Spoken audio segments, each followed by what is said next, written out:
At last, the crowd moved off the road, and soon the bus came to the railroad crossing. A speck of a train could be seen in the distance, growing bigger and bigger as it drew near. Then it rushed past the crossing gate with a tremendous roar and rattle, shaking the bus. Then the bus went on and passed the train station. From there, it traversed busy, well laid out shopping street and turning entered a wider thoroughfare. Such big, bright looking shops, what glittering displays of clothes and other merchandise, such big crowds. Struck dumb with wonder, Wally gaped at everything.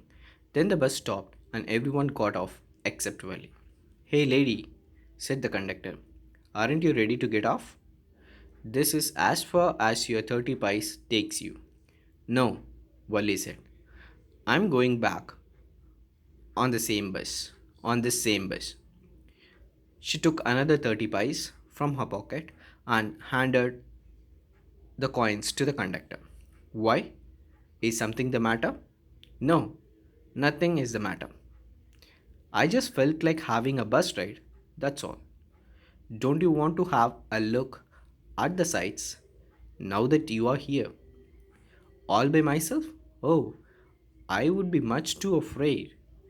Greatly amused by the girl's way of speaking, the conductor said, but you weren't afraid to come in the bus? Nothing to be afraid of about that, she answered. Well then, why not go to that stall over there and have something to drink? Nothing to be afraid of about that either. Oh no, I couldn't do that. Well then, let me bring you a cool drink. No, I don't have enough money. Just give me my ticket. That's all. It will be my treat and not cost you anything. No, no, she said firmly. Please, no. The conductor shrugged. Then they waited until it was time for the bus to begin the return journey. Again, there weren't many passengers. Now the cow went off the door. Next, the author is explaining about how Wally sees a train approaching on her journey in the bus.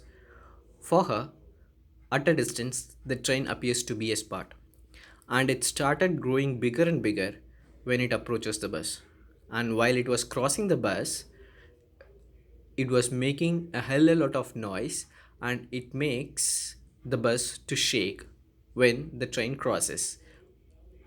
As the train crossed, the bus moved past the railway station and it entered into the city, and in the city she could able to see shops and malls and stalls, and it was brightly colored, it was brightly lit up too, and she was stuck awe on seeing all those things, and for seeing each and everything she was amazed.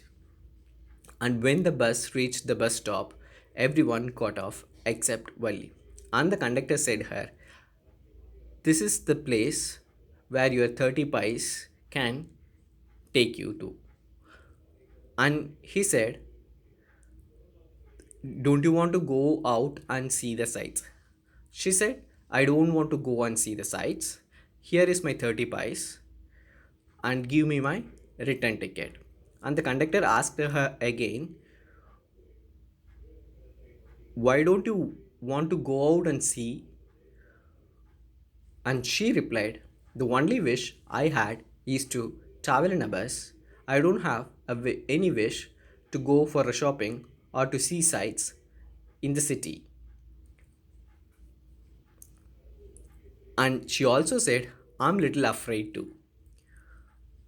Now the conductor asked, there is nothing to be afraid of, and if you are not afraid of getting a bus and traveling to a town, then you don't need to be afraid of going for a sight seeing and buying things. She said, "No, I don't want to do it. Here is my 30 pies. Give me my return ticket." That is what she replied. And again, the conductor said, "I'll buy you a drink. It is my treat." She said, "I don't have enough money for a drink." And now the conductor says, "You don't want to give money. It is my treat." And she firmly said no, and they both waited until the time comes for the bus to start to the village.